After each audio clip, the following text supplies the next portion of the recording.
Šī ir Boržomī brīnišķīga dāvana mums visiem Ziemassvētkos. Mums būs tā iespēja iepazīt 5 dažādu tautu tradicionālus Ziemassvētku ēdienus. Un šos ēdienus mums piedāvās 5 dažādu restorānu šefpavāri.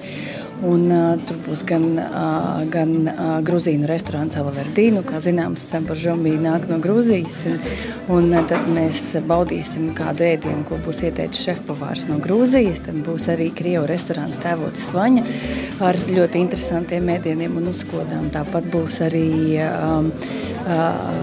meksikāņu restorāns ar mums visiem zināmu un Latvijā iemīlēto šefpavāru Javieru priekšgalā. Restorāna 3 šefpavārs mums piedāvās itāļu virtuves tādu tā kā izlasi Ziemassvētkiem. Ja? Un, protams, arī, kas ir ļoti interesanti, ir arī Spitaki. Mums ir grieķu kafejnīca un īstenībā vienīgā grieķu virtuves pārstāva, varētu teikt, Latvijā, un arī grieķu šīs te kafejnīcas šefpavārs arī šeit un piedāvās arī nobaudīt desertu, grieķu klasisko Ziemassvētku desertu. Ja? Tā kā tas viss mums šodien priekšā un, protams, Boržomī. ფიქრიან თებებს, დილის ციური ცვალი, მთვარი მხატვარი გზების, თქვენ მთვარეზე ნავი.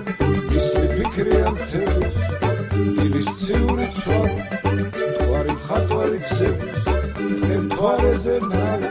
არ გავადღერო, არ მოვიდეს წვიმა, არ გავადღერო. Boržomī vārdā grib novēlēt visiem garšīgi klātu Ziemassvētku galdu, daudz garšīgu ēdienu. Tas gan Latvijā ir parasti, bet atcerēties vienmēr, ka varbūt arī Boržomī noderēs. Jo bieži vien ir tā, ka liekas, ka mēs esam varbūt centušies pagaršot pilnīgi visu, un tad kādreiz ir žēl, bet ar Boržomī palīdzību man liekas, ka nākamā dienā jutīsimies tikpat spirkti kā svētku vakarā.